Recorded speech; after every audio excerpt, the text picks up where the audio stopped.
Good afternoon, everyone, ladies and gentlemen. I am Ashok Pandey, your host for today's webinar. It is my pleasure to welcome you all to live webinar on rebuilding business after COVID-19.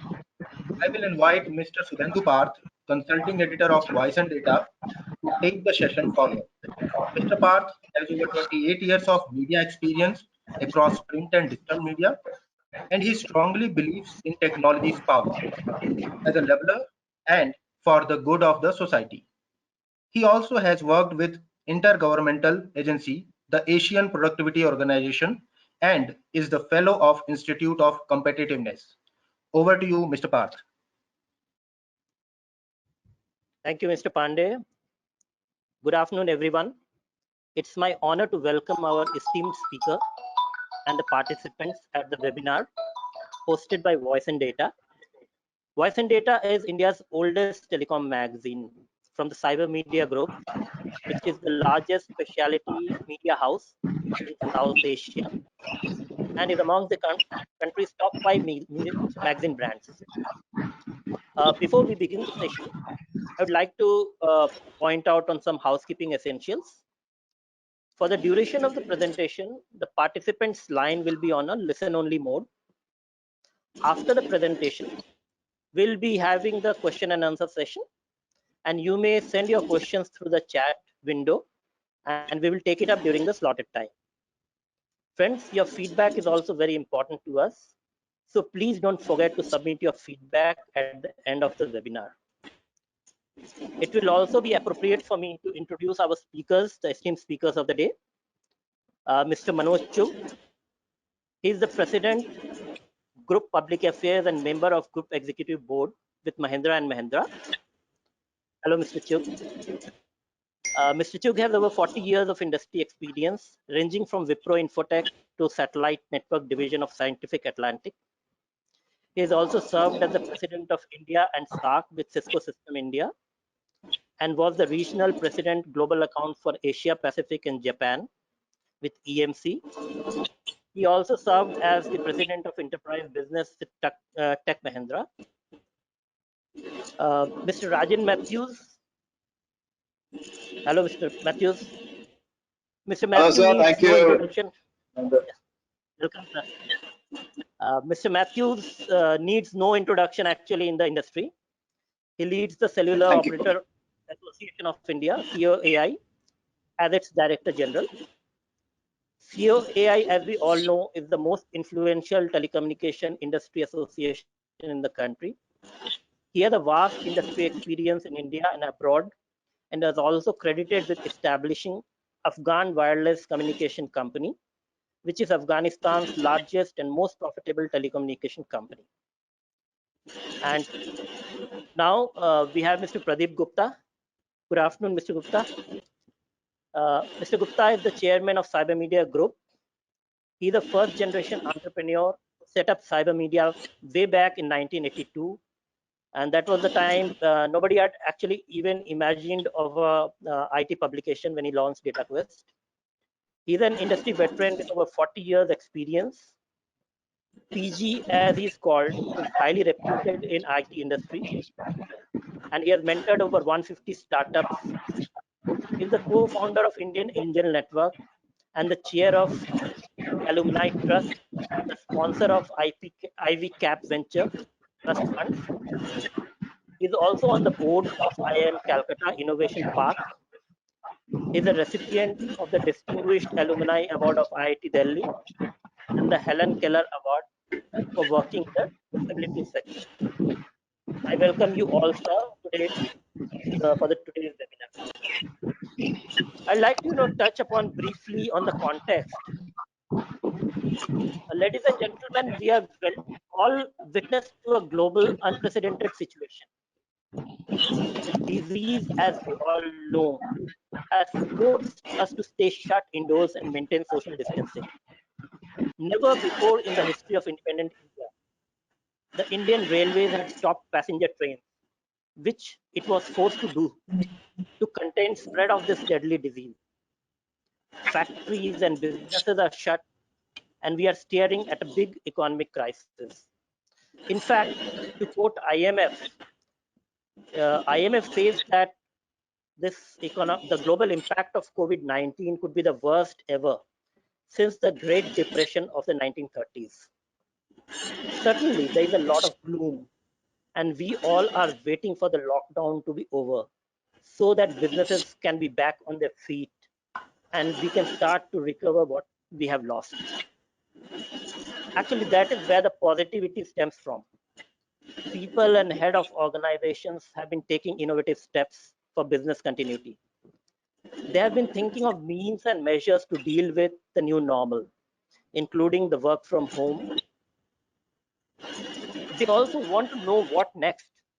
And in fact, that is why we have decided to, conduct this webinar to seek the answers on your behalf and on behalf of the entire nation and the business partners from our esteemed panel of experts today. However, just to put things in perspective, I would like to do a quick recap of where India, as a country, where we stood at the end of 2019. This is because we have to look at the development during the last couple of months against that backdrop, understand the country's strength and weaknesses, and hence the impact on the businesses. So, quick points. One, India emerged as the fastest growing trillion-dollar economy in the world and the fifth largest overall, with a nominal GDP of US dollar 2.94 trillion at the end of December 2019. We as an economy became the fifth largest. India became the fifth largest economy in 2019, and we overtook United Kingdom and France. So only US, China, Japan, and yeah, they're ahead of us. And as a country, we ranked third when GDP is compared in terms of purchasing power parity at US dollar 11.33 million. So this is the context, and this is where we stood before the COVID-19 hit us and the lockdown forced us to shut down and shut a lot of businesses, start working from home. So against this backdrop and today's crisis, now I'd like to move to our experts and seek their views on the plausible impact of COVID-19 and the lockdown on their businesses in India. And interesting thing, I'd like to just point out that we have looked at it from three angles, and we'll seek the opinion from our experts on their perspectives. So first, I would like to request Mr. Manoj Chugh to present his views from the corporate perspective, because he's led a lot of companies. He's part of one of the biggest company, Mahindra and Mahindra. So for the corporate perspective, could you tell us about the plausible impact of COVID-19 lockdown on the business? Over to you, Mr. Chugh. Thank you very much, and a very, very good afternoon to all of you. I wish we had met in happier times, but as they say, you have to deal with the cards. I think as Shubhendu has said, today we are in the land of the unknown. We are time in lives and the lives of maybe many of our ancestors dealing with something whose characteristics are not fully discovered. And as we look at this unprecedented crisis, as we look at this very challenging time, I think it's very clear that unlike some of the things of the past, and we always try and compare, so what is this like? Is this like the Great Depression? Is this like the Spanish flu? Is this like the World War I or II and so on? But I think this is dramatically different as compared to anything else, because this is not a single shock. It is not like a one-time financial crisis that we can come in and do a very big stimulus and then hopefully magic will happen. I think we are at war with an enemy that we cannot see, and there will be continuous learning. And in fact, many people are turning around and saying that this is only version 1.0. And for all of us, many years in technology, we know that after 1.0, there is always another version 2.0. Is there another version 2.0 waiting for us, lurking behind the bushes, wanting to jump out close to winters, is there another real terrible challenge that is in front of us? So therefore, in this great land of unknown, what is it that we should be doing as businesses? Because at the end of the day, the human spirit is telling us that eventually we will overcome. But we can only overcome if we have a very steadfast resolve. And I think the good news is that optimists are talking about a vaccine. They're talking about a vaccine perhaps by the end of the year. I'm not a soothsayer, but listening to everything that's happening, that looks likely. Volume production in the first half of next year. But the fact is, we need to run our businesses. We can't wait for the eventual day when a vaccine will be there and we will be able to vaccinate the entire planet and we put our business in cold storage on hold. We need to this race that we are in. If I were just to take a quick minute and share with you what some of the surveys are saying. So surveys are turning around and the businesses are again, mind you, everything is changing every day. They believe that it's going to take more than 9 months for the economy to come back with whatever we are seeing right now. The other interesting metric that I heard was that more than 70% businesses believe that the impact for them is to be either very high or high. That means that there is tremendous amount of strife. And the third is many businesses are forecasting a significant reduction in cash flow and order book because nobody knows when customers are going to come back and what that shape and size is going to be. So the question that we often ask ourselves is, what do we focus on today? Where do we start? Is there a place that we can start, or should we just sit down and wait for nature to unfold, then make a decision at some later point in time? I think some of the mantras that large organizations have followed, and I'm sure that this is true for many in this webinar, is that organizations have rolled up their sleeves and like never before have shown significant agility in terms of dealing with the situation. A number of task forces have been set, a number of work streams have been deployed, and essentially, if I were to look at it, there have been 5 big areas that businesses have started to focus on in right earnest. The first has been on employee health, safety, and security.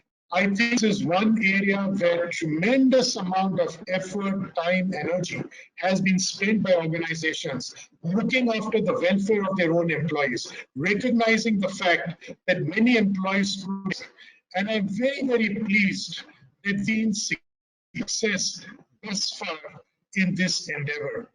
As you know, thousands and tens of thousands of employees from corporate India have moved to something which perhaps they had never done before, something called work from home. In the past, managers would frown down upon employees who would come and say, I want to work from home. And now organizations have literally pushed everyone to work from home. What technology has done, how technology has enabled the connectivity of tens of thousands of employees, how customers continue to be served by employees who are now sitting at home. I think we have never seen this as pervasively as we have seen it in effect across organizations, across sectors, whether it's manufacturing, whether it is financial services, whether it's any other kind of business. I think for the first time, many employees are delivering high quality service sitting in their homes. They're collaborating like never before. Their productivities are at an all-time high through a mechanism which was frowned upon for many years by many organizations. So I think that's the first thing that organizations are focused on in terms of making sure business continues to the extent possible by leveraging technology and by trusting people that they will deliver, and boy, have they delivered. The second area of big focus has been around financial stress testing. Let's not fool ourselves. Incredibly tough times. Revenues are drying up, and therefore focus on cash, and preparing for a long. I think organizations are doing everything that they can, looking at every nook and cranny where they can save on cost. And I'm sure that PG, from his own experience will share which as an entrepreneur he would be doing. But large organizations also very deeply focused on looking at conserving cash so that we can make sure that we can survive to live another year. The third has been community engagement. We recognize that there are many people who are less privileged than many of us. And this is the time for us to step out and help them. And I think corporate India has done an incredible job in this outreach, whether it is supporting frontline healthcare workers, whether it is supporting those who are securing us, whether it is helping those who are less privileged, migrant laborers and so on. It has been done in many different ways. It has been done through provision of masks, through provision of face shields at one end, food and rations, and many other ways. So I think community engagement, we have never seen it as pervasive and as consistent and constant this time. We've never seen that in the past. So I think this has been a big positive where all of us have turned out to be good Samaritans and we are doing everything that we can to help. So community engagement has been another important pillar in this journey of the battle against the unknown enemy. The fourth, I think, is where organizations will start putting their act together. Many of them have already done a great job here in terms of how are we going to prepare to open. Given the new social distancing norms, how many of us will continue to work from home? Who will get to work first? How will we serve customers? What are the kind of digital interventions that we will have to bring in? What are the new SOPs? All of these getting defined, getting ready to get back to work. We all recognize it is not going to be the same at all. Our customers are going to come to us through many different channels. Are we ready in terms of re-architecting our support services? Are we ready to re-architect our marketing and sales to be able to meet the challenges of a post-COVID world? So preparing to open is a big area where organizations are working right now. The playbooks are being fine-tuned so that we make sure that as we open up, we do not trip and don't lose out on the tremendous gains that have been made as a result of the lockdown. And the fifth and the last is planning ahead. Post-COVID, we need to make sure thrive. We need to therefore critically analyze which parts of our business are COVID resistant, which are the best area where we are likely to succeed. Where are we best in class? Where are we ahead of the rest of our competitors? And therefore focus our limited resources in that direction so that we can plan a bigger comeback going forward in the future. Last but not least of all, involve employees in the exercise. Our employees have unlimited potential. Let us bring them together and let us make sure that they contribute in this process of helping us to come back and to strike back in a manner perhaps bigger and better than what we have achieved. I'd like to end by opening comments by saying that I think we have seen lots of new businesses getting spawned even through the period of COVID. And it's very interesting that there have been more than 150 literally old companies which have been mothballed, which have come back to life in the area of sanitization. So there are new opportunities, new things have happened, new businesses opportunities are opening up, but I'm sure we'll get the time to talk about that. For now, I'd like to say there is an opportunity. We need to be optimistic. The road ahead can be far more fruitful than what we have seen in the past.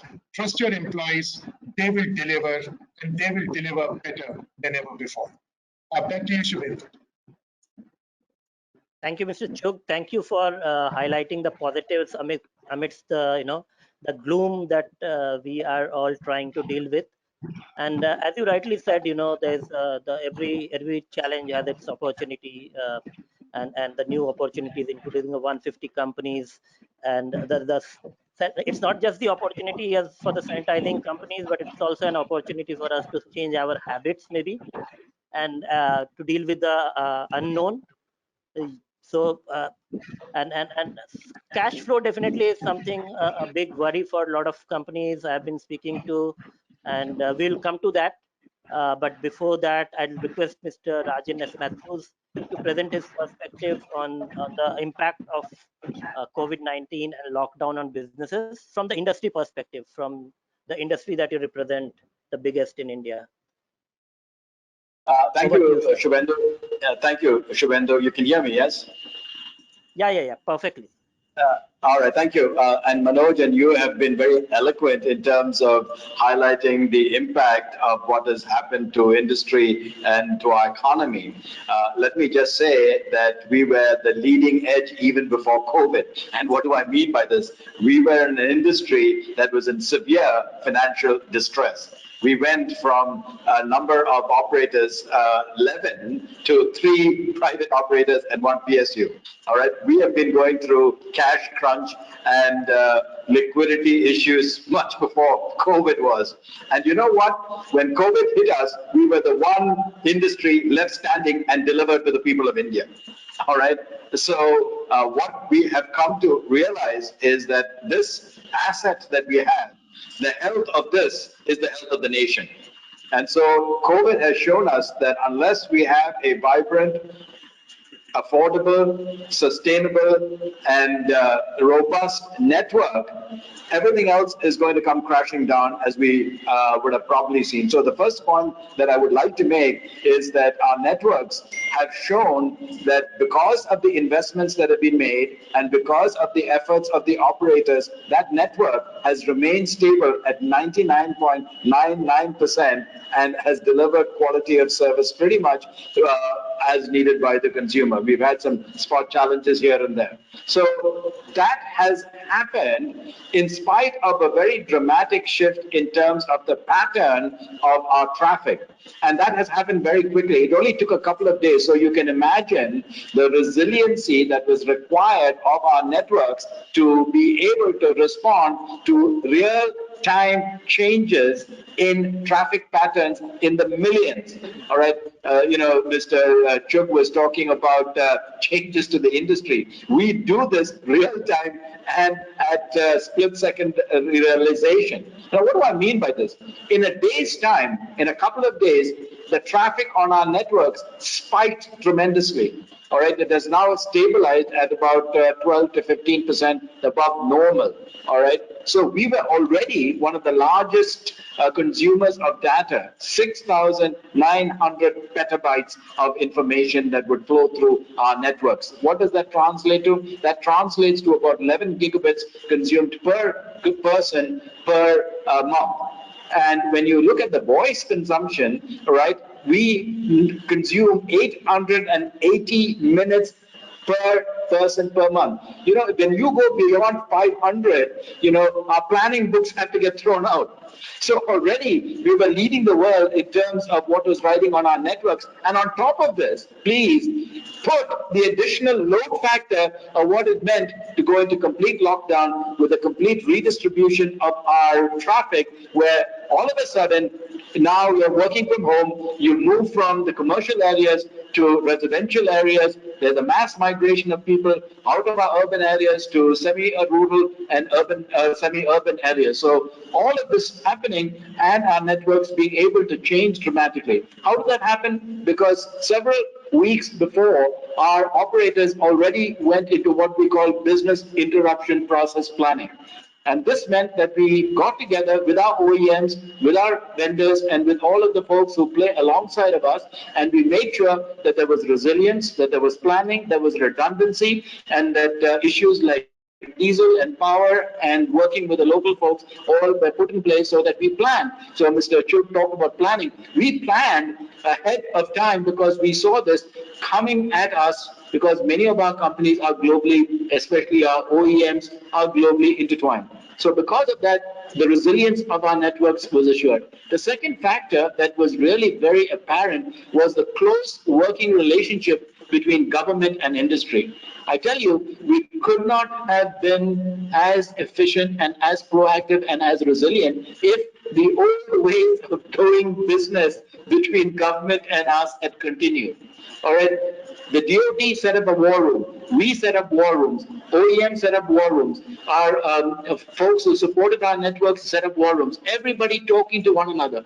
Things that used to take weeks and months were done in hours and days.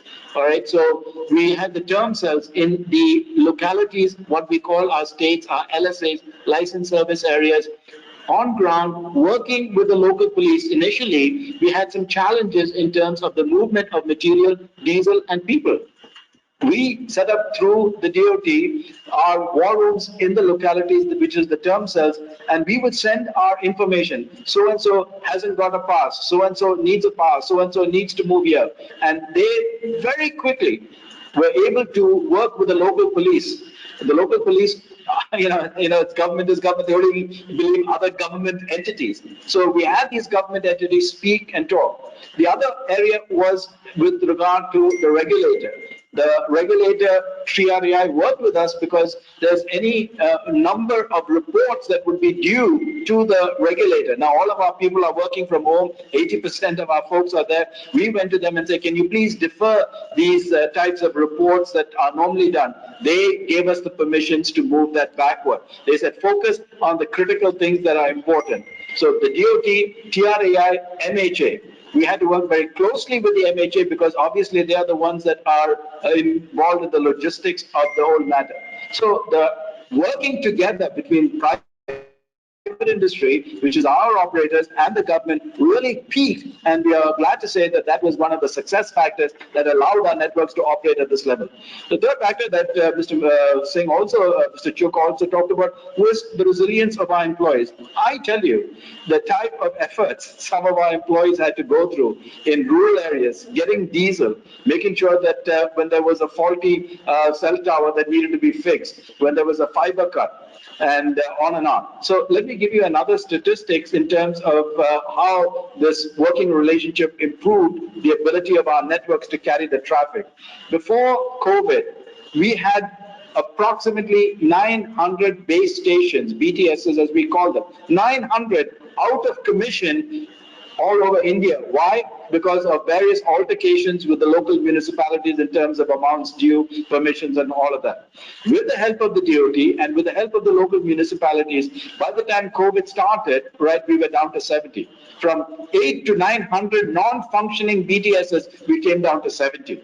You can imagine the amount of capacity that brought online. So again, a fact that if we work together, we can achieve much. The second point is in fiber cuts. We used to experience over 100 fiber cuts a day. All right. Obviously, because of the reduction in road construction and everything else, that was reduced to 7 a day. So what did that mean? That meant that all of the redundancy that we used to keep in order to cope with the cut fiber could now be brought back online. So this was another basis on which we were able to cope with the additional capacity requirements of our networks. So all of these factors allowed our networks to function and continue to function. Another area that I want to highlight is the very, very strong support we got in the initial days when the traffic spiked quite tremendously. We went to the DoT because we noticed it was all streaming video. And we said that, look, given the fact that this traffic surge has happened, can we request our streaming companies to reduce from transmitting from HD to SD, that is high definition to standard definition? The DoT secretary himself, and I tell you, hands off to him, picked up the phone and talked to people like Amazon and Hulu and all of these companies, right, YouTube, and say, folks, we're in a crunch. Can you? And to their credit, they cooperated with us and helped us bring the traffic. So these are all examples of what took place in order to keep our networks up, in spite of the fact that our operators were going through a severe cash crunch, as Mr. Chuk pointed out already, severe financial stress, as was noted, AGR issues, all of the whole 9 yards. And hopefully this resonates now with the government saying, guys, it's time to address and when you're addressing all of the other financial issues of the rest of the industry, please address this critical industry in terms of its financial issues that it's been highlighting. All right. What are the learnings in terms of post-COVID? Let me just mention very clearly a couple of things. One, we need to continue to ensure that we recognize that the financial health of the industry must be resolved. That's point number one. All right, we've talked about reduction in license fees, spectrum usage charges, GST, all the right things. Secondly, right of way has got to improve. Folks, we can't anymore live with not in my backyard anymore. We've got to get our cell towers in the locations where capacity is required, coverage is required. We need to get our fiber connected. You cannot expect to have dynamic, aggregations of traffic and cope with this if fiber is not readily available at our cell towers in our homes. We have got to go to a building code which allows our in-house buildings to be able to wire with Cat 5, Cat 6 things. This is going to be as regular as saying is that when you build a house or when you have a house, pipes, electricity are all part and parcel of the construction. We've got to get to that point because this is going to be absolutely essential if you're going to work from home and if these are going to be the new location. The third point that I want to highlight is that we have got to tap into using this opportunity to reduce the divide between our rural, urban, and gender inequality. What we have found is that you can support work out of our rural areas through this particular process. Our networks are resilient enough, they're spread enough. We can include these folks to work on BPO type of issues. We can train them, we can include them, and we can provide that. This is a great opportunity to be able to push the agenda of the Honorable PM to be able to go into our hinterlands. And finally, let me say, gender inequality has been a big issue for us.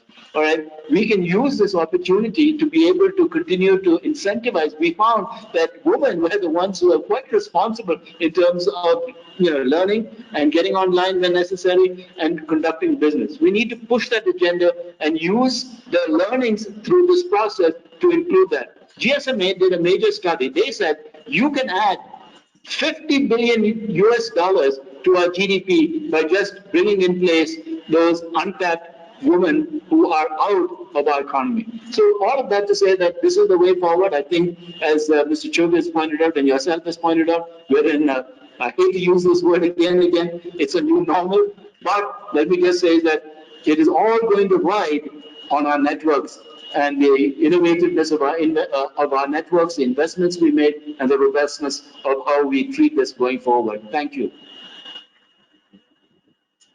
Thank you, Mr. Matthews.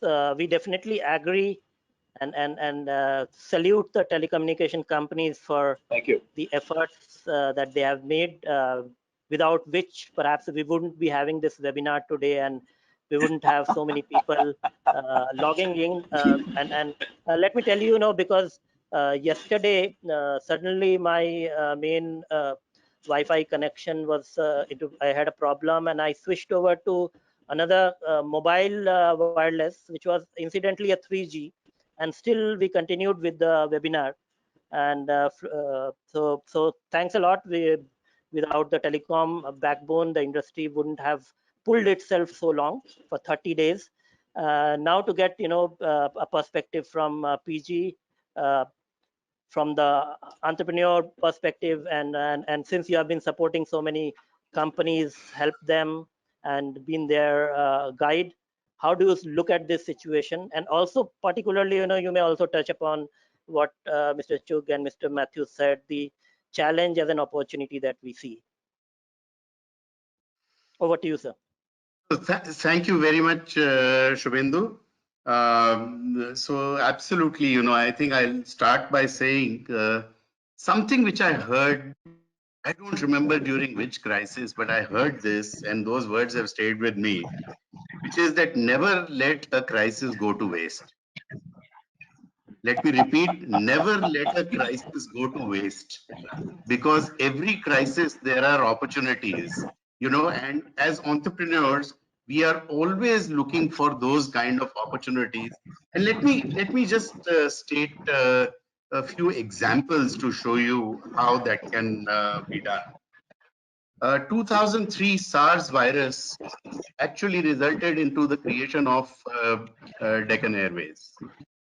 Okay, Captain Gopinath found that there were lots of planes which were standing in Southeast Asia and went to those companies and said that, listen, why, these guys, your planes are idle, so just give it to me on very soft lease terms for the next 9 months, 1 year, and so on. And that's how he got the entire airlines up and going. Okay. There are two companies, both at IIT Delhi, with whom I've been involved. A company by the name Clensta, which used to make waterless hygiene solutions. They have moved into sanitizers in a big way. Another company, Chakra, which was in a different product, has moved into sanitization of PPEs. So, entrepreneurs have very quickly looked at opportunities that are around them and have moved into those sort of opportunities that are there. Let me give some more examples of this. When demonetization, for example, happened, a number of startups, a number of entrepreneurs in the fintech industry saw that as an opportunity. Okay, and completely new kind of businesses emerged because of the demonetization issue. And somewhere, I think even this one of the biggest deals that has happened in India has happened during the lockdown period. So perhaps, Jio and Facebook, both of them are also seeing an opportunity there for both of them. And so, never let a crisis go to waste is something that I would just again like to repeat. You know, the esteemed speakers before me have talked about conserving cash. I couldn't agree with them more. Cash is going to be very, very important. Do look around for schemes, because I'm sure the government is going to come out with lots of schemes. They have to, if they have to get businesses moving about. In China, in 2 months, in February and March, 240,000 businesses have closed down. Okay, we can't afford to have that same kind of a thing happen in India, because the backbone of India is a whole lot of small and medium businesses, and I think therefore there will be lots of schemes that would be coming up. There would be schemes coming up from various banks and so on. So be perpetually on the lookout for that.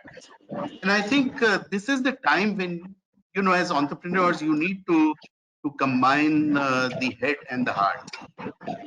Okay. So you need to take tough decisions. This is the time to take tough decisions, but you need to take these decisions with your heart as well. So you need to look at, for example, a lot of media companies that I'm very familiar with. We ourselves are a media company, so we have gone in for, saying that what we will do is that we will uh, defer a certain amount of fees. We have said that all of us will take voluntary cuts. Most media companies have gone and resorted to those sort of things to preserve cash, but have said that, we will still retain all the employees that are there with us. Okay. So those are the kind of decisions that need to be taken. For entrepreneurs, they must realize that if there was a commitment of a second tranche, that second tranche might not be happening immediately, may be delayed. The investment commitments which are there will get delayed, because investors are watchful of the situation and are watching how things are going to improve. And so therefore, I think, the essential thing is to take quick decisions, take hard decisions, but take them with a heart. So that's the second sort of a thing that I would like to leave you with. Will business be the same when it comes back? There will be some changes that will happen, but we will go back to quite a lot of the old things as well. So, perhaps work from home is something that will stay on after that. Perhaps a lot of video conferencing and audio conferencing as a methodology of doing work is something that is probably going to permanently get embedded in the system. More digital ways of interaction and so on are going to get embedded into the system. But a lot of the old things, I mean, ultimately we are a social animal, and therefore social contact is something that is going to be essential. The face-to-face interaction is something that is very, very important, and that is something that will continue. So yes, there will be some changes that will happen in the businesses. But the more important thing is that there are going to be fundamental change in the business that you are in, and perhaps if you can look at those fundamental changes and prepare yourself for those, or in fact, I would say as entrepreneurs, if you can lead the way in making those changes, then you will find uh, that you will emerge as a victor out of the challenges that we have today. So with those few thoughts, over to you, Shubhen. Thank you, PG. I really like the what you said. Never let the crisis go to waste. And I'm sure our participants who are keen on kind of using and learning from you guys will take this and note it down. And I will do it myself. So, just taking off from what you mentioned, that there would be new opportunities, new trends. I'd like to throw open this to maybe we can start with Mr. Chug. So we have seen the work from home kind of things, and that has led to a massive amount of adoption of collaboration and communication tools.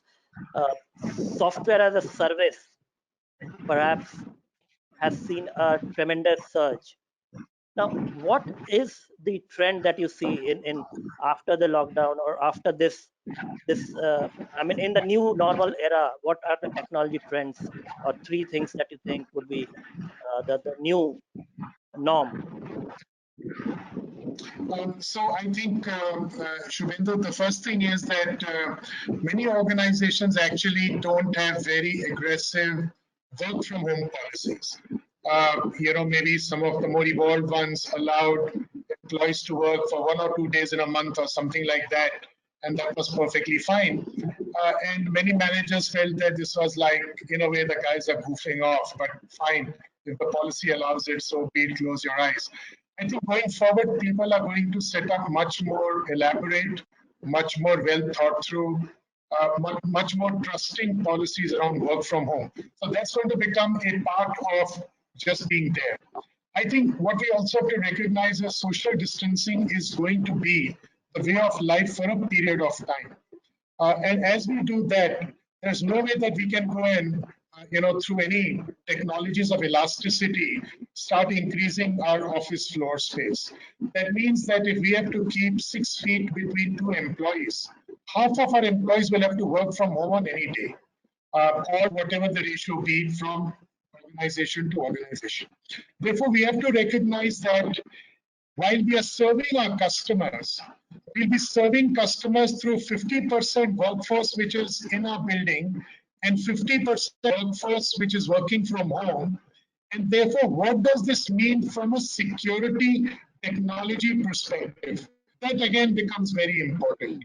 And I think lots of people are very worried about hacks, intellectual property, so on and so forth, and many customers as well. So we will have to start renegotiating contracts with our customers, saying that whoever is supporting you could support you from a very secure office environment or from new technology that we are going to deploy at the homes of each of our employees. So I think from a technology perspective, cybersecurity, how that is going to encompass the home and the office becomes another very important criterion. Third is what Rajan mentioned, and I want to applaud the telecommunication industry for really standing up to a very, very tough challenge, because while we were trying to find ways of getting laptops and desktops to the homes of thousands of employees, they had to make sure that finally when they switched on the laptop or desktop, it did connect and they were able to transmit. So I think everyone came together. There was no concerted, move by the industry to come on a con call and say, you do this and you do this. I think we all almost intuitively came together and by some grace made it happen. And I think going forward, while a challenge made happen, now we need to set processes, procedures, and bring the whole technology seamless fashion.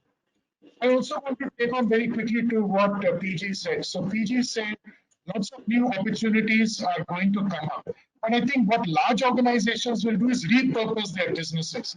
You have certain core capabilities. If I have capabilities around manufacturing and I can do agile product development, where can I now go next from here? Where do I pivot next? So I think everything that we used to hear from the startup world, what PG knows like the back of his hand, that you come out with a model, fail fast, agility, pivot. And in the large organizations, we would sit with wonder in terms of how are these guys doing it. I think you will find large organizations do that now. So we are going to take the best of learnings from the startups, and we have ourselves done it through this crisis. We have demonstrated all of this because we are still working, we are still serving customers. So we have learned from startups, we have implemented it, we did it in a crisis, and it's going to become a way of life for us. So I think I'd like to say technology will play a bigger role, digital platforms, everything that startups have done to become successful. You can be rest assured large organizations are going to now invest that in much larger dollops as compared to what they have done in the past.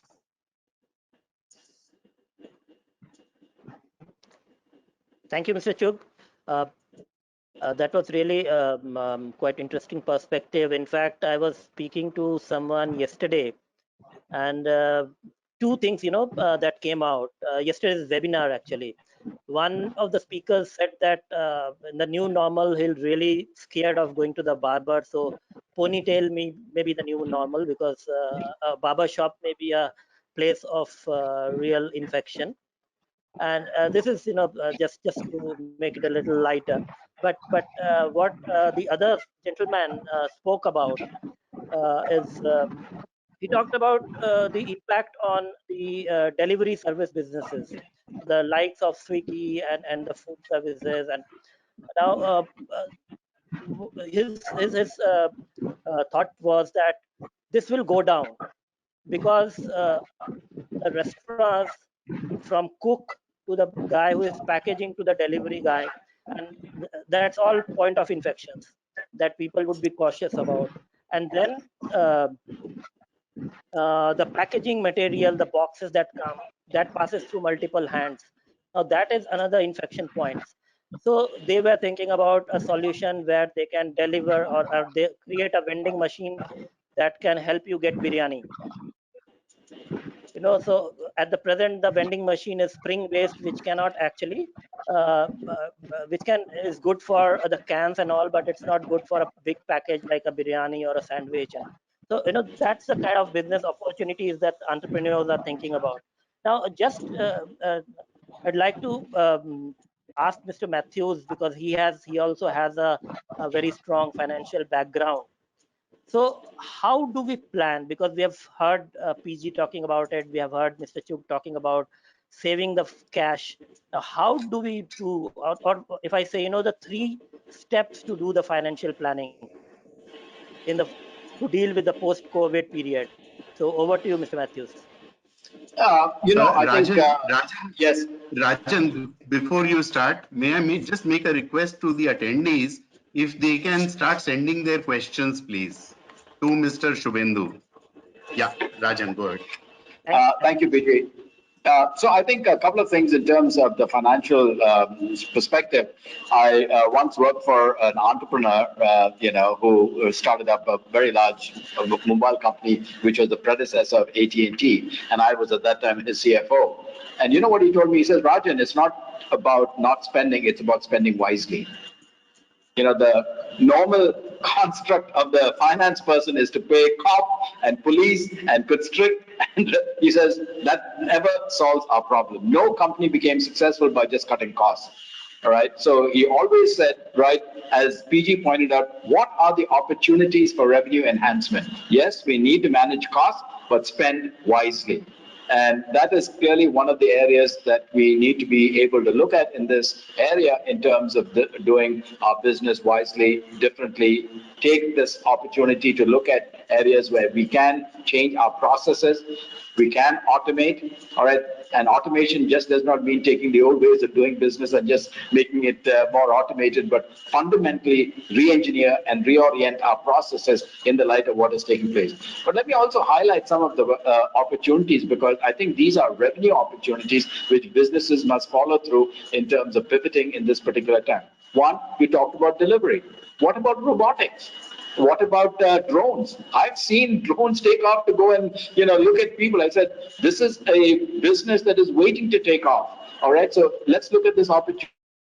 Folks who are in ancillary businesses, you heard about companies who are in the automobile business pivoting to make respirators, right?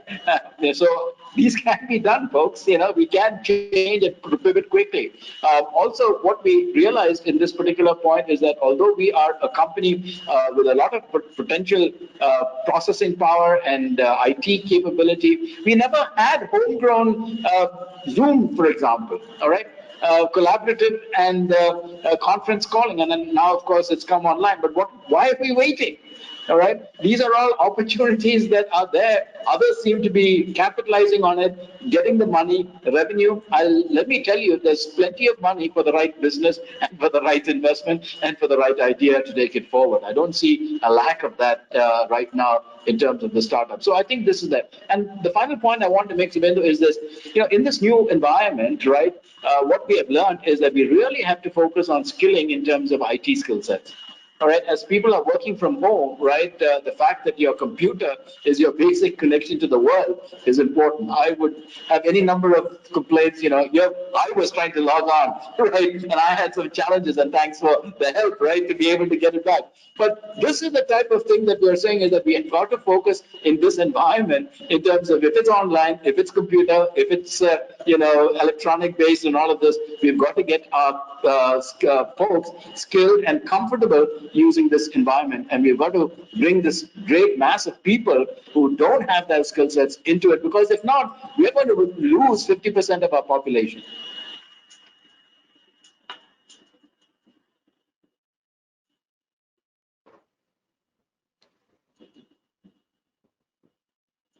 Thank you, Mr. Matthews. PG, I'd like to give your quick comment on the automation part. And we have seen automation happening in the financial sector. We have seen chatbots and all. But what Mr. Matthews talked about, automation at a very different large-scale level. And since you have been working with a lot of innovative companies, could you touch upon, the post-COVID, what kind of, or if I say, if we have to plan a scenario or paint a picture of India after COVID, the technology enabled, the real digital India, and also the digital Bharat, what kind of picture do you see? Yeah, so I think, people for the last few years have been talking about that how deep tech is going to impact and so on. I think COVID is going to accelerate that entire process. Okay, so we do understand now that we require out-of-the-box solutions. So be it manufacturing, be it services, be it agriculture, whichever area you look at, be it, whichever portion of the industry you look at, you will find that people will start looking at different kind of AI-based solutions, a lot of sensor-based stuff, a lot of connectivity. So, that's good news as far as telcos are concerned. I think people will start adopting to deep tech at a much more accelerated pace. Okay. And I think that's where the future opportunity for the telecom industry also lies. Thanks, PG. I've just noticed, we are a bit close to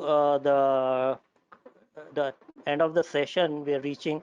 So I have a couple of questions that I've got. I would request that we take this up and before the closing note from each one of you. Just Sure. a second. Yeah. So here is one question from Mr. Bipin Deb, a very longish one. It says manufacturing remains as one of the crucial sectors and being given due push by the government initiatives such as Make in India. Do you think this is a big opportunity for India to become a global manufacturing hub for the world, since countries are now looking at reducing their dependence on China? That is one. And then second, same part, what should the SMB segment do to prepare for this in the post-COVID India? So the first question, there are two parts of it. One is, do you see, as each one of you as an expert, that the manufacturing, India can become a manufacturing hub, considering that other countries are looking at reducing their focus or dependence on made in China? And if that is so, what should the SMB segment do? So any one of you can answer that. So let me try and do that, Shubhendu. I just want to pick up on a point that Mr. Chuk made, right? He's saying is that this is a great opportunity, right, to begin to start looking at manufacturing and bringing these things. Absolutely, the answer to your question is yes, yes, yes. But let me say we have to focus on what Mr. Chuk pointed out, saying is that where are our areas of competency and expertise? In the manufacturing environment, especially in the telecom world, increasingly the value is in the software, not in the nuts and bolts and the silicon and the wafer. And so if we are going to maximize our ability to derive value from our manufacturing, while we do have to have the nuts and bolts manufacturing, at the end of the day, this is one of our strengths. We're an IT powerhouse, and we have to get into design. We have to get into software development in areas of critical importance, like robotics, artificial intelligence, all of this, because again, this is where the real nuts and bolts value in terms of royalties. And so we should begin to start focusing on this aspect going forward. Thank you, Mr. Matthew. Let me just add one thing. Whatever be the geopolitical situation and so on, let's not be under this false impression that, companies post-COVID will be rushing out of China and rushing into India. Okay. There are business realities. There are, you need to be competitive. You need to be the cheapest. You need to get that entire act in place. PG, if I may just add on, I think that for MSMEs in particular, this is a great opportunity to help larger organizations build supply chains closer to home. And I think COVID brought that up, I think, and we had to look at it in our face. So there is an opportunity for us to go deeper in terms of supply chains within our country. And as you rightly said, once we build that capability, then I think we will be able to attract more investment, because then it will make sense for people to come to India. So I think we need to do both. Deepen our own supply chain domestically. And second is, of course, make our pitch for Make in India and go out to the world and do that outreach. Absolutely. I mean, my point is we should not think that, everything will come to us on a platter. So nothing will come on a platter. Thanks. PG or Mr. Chuk, can you take the second one also? He seems to be an SMB. What should the SMB segment do? You pointed out that larger corporates have, and as we have read and know, that a lot of companies started to support the initiative and started manufacturing, quickly converted into manufacturing ventilators and PPEs and all that. But that's immediate. But as an SMB, how or what should they do to prepare for the opportunity? Maybe PG can start and I'll add on. No, I think, we have answered that question in various ways, also. But essentially, you need to understand your customer, start from the customer. The best way to start is the customer. See what are the changes that are going to come because of the business, because of the changing requirements of the customer. and redefine your business as per that. The moment you start doing that, you will find that there is a new business model that is there. You know, one of the biggest challenges in any existing business is trying to deconstruct the old business. Now, thanks to COVID, the deconstruction has happened automatically. All right, so you have nothing to lose. You can just work with a new formula and look forward. So one thing I'd like to add for everyone, just not SMEs, is that in the past, what we have learned is that when there are challenge, there is one customer who will still continue to buy, and that is the government. And I think today the government has also welcomed MSMEs to join in through the GEM portal to meet the requirements. I would tend to think that maybe they should a more focused opportunity going forward in the future. I know there have been issues around payment terms and so on and so forth, but the government has been more benign to the MSMEs.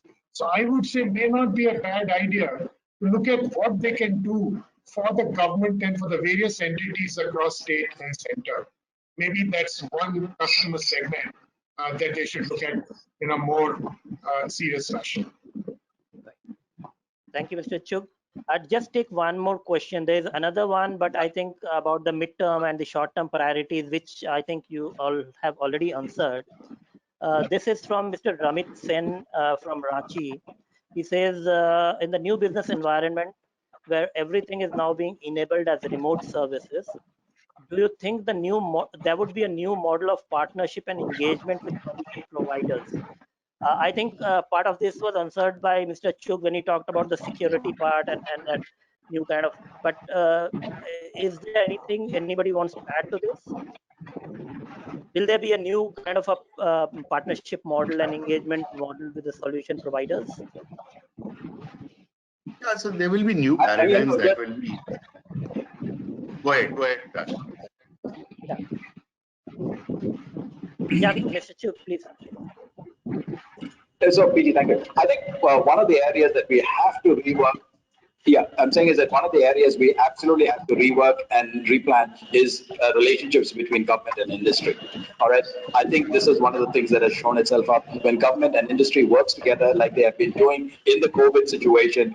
You can achieve great things. So I think this is one area where we really need to revisit and say, how do we free up the vast potential? And I'm really engaged with the potential we have in our country. It's not the lack of opportunities that we suffer. It's because of the friction points that are there. And so I think this is one area this gives us an opportunity to look at. Yeah, Mr. Chugh, would you like to add something? No, thank you very much. I think we've said it all. Great. Right, sir. So since we are short of time, I won't take any more questions. And if there are, we can respond. We can send those to you, and we can send the panelists their responses. I'd like to sum it up and request as to each one of you in to quickly give your closing statements. There are two things I would like to understand on behalf of the audience. A difficult one: how long do you think we will continue to have this? Will this business crisis last? And secondly, how much time will the market and the business need to recover after the lockdown is over? Yes, I think there are many guesses as to when. We have to wait for the eventual vaccine which works on us. And I think that is when perhaps, and we have to hope and assume that there isn't going to be another mutation that occurs and comes and attacks us again. So clearly, I think what is on in terms of the new vaccine, I've already alluded to that in my opening comments. So nothing more to add there. In terms of how long the deep cut is going to be there, I think it depends on the kind of industry that you are in. For consumer products guys, I'm already hearing them talking about adding capacities. For people in the hygiene business, it's great times for them. And for people in the healthcare industry, I think they will see a big opportunity in the future. Guys focused on this learning, they are kind of waving the flag of victory, saying, we always told you so. So I think there are lots of guys out there who you would see getting very quickly off the mark, as soon as the lockdown comes down. I think we have to start looking then at other industries to see, when they can come back, when our customers going to have the confidence that they need those products. And that could vary, anything from 3 months to a year before we start seeing some green shoots, emerging out there. So I know for Rajan, he's going to see a huge bandwidth consumption for the foreseeable future, and hopefully he's now got hooked everyone into Amazon Prime and Netflix, and so the bandwidth will continue to get consumed. Right. Some will laugh all the way, and for the others, we'll trudge along slowly. But I do hope that eventually we come back. So, Mr. Matthews, I'll come to you, but just on the note that what Mr. Chuk said, the rising in bandwidth, does it add to a bit of cushion to the telecom sector with the revenues perhaps going up, a little bit of comfort? Shubhendu, yes, a little bit of comfort, but the point we make is that 30% of everything that we earn off the top line goes back to the government. So the more you make, the government makes more. So this is our fundamental conundrum, right? There's hardly anything left. There's not an industry that contributes 30 to 32% of the top line, gross revenue, right? This is the whole issue of adjusted gross revenue, this whole conundrum we've been facing. So I said for our industry to go forward, we've got to solve this issue, and you've got to get the money back into the hands of the industry so that we can invest in the networks and we can take forward and deal with what Mr. Chuk is saying. Get ready for this additional bandwidth required, the fiberization, the cell towers, going into the new technologies. 5G is on the horizon. It may be pushed out, but it will happen at some point. We've got to get ready for these opportunities as well. And Rajan, can you sort of also comment on that 5G has got nothing to do with Corona?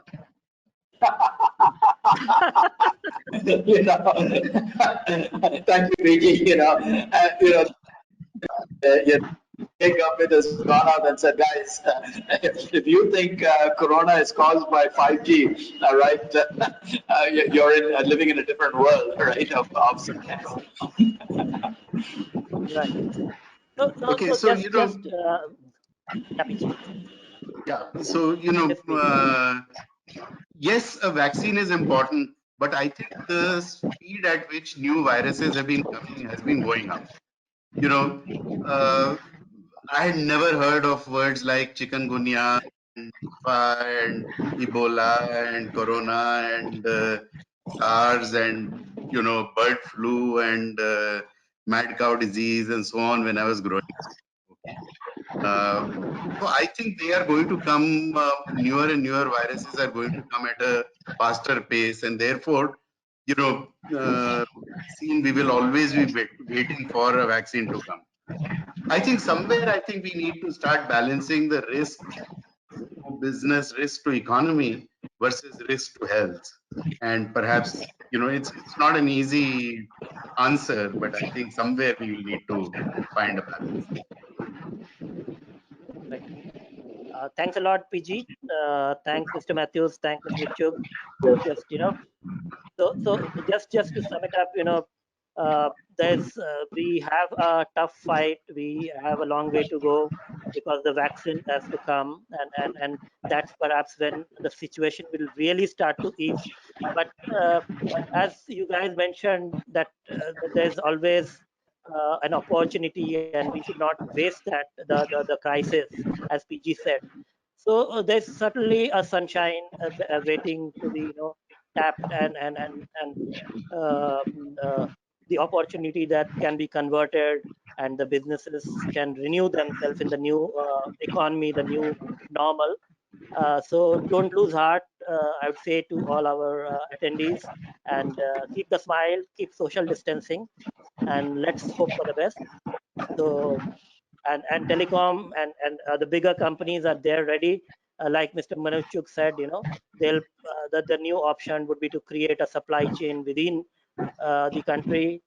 The telecom sector is ready to support the system, and yes, to take decision with your head and heart, as PG pointed out. So thank you very much, sir. Thank you for all panelists. I would like to call it off with this. And I'd request all attendees to please give your feedback, which will on the form that we will show you after this. And with this, I'm signing off. Thank you, sir. Goodbye. Thank you. Have a nice day. Thank you. Thank Stay you. safe. Thank you. Right. Thank you.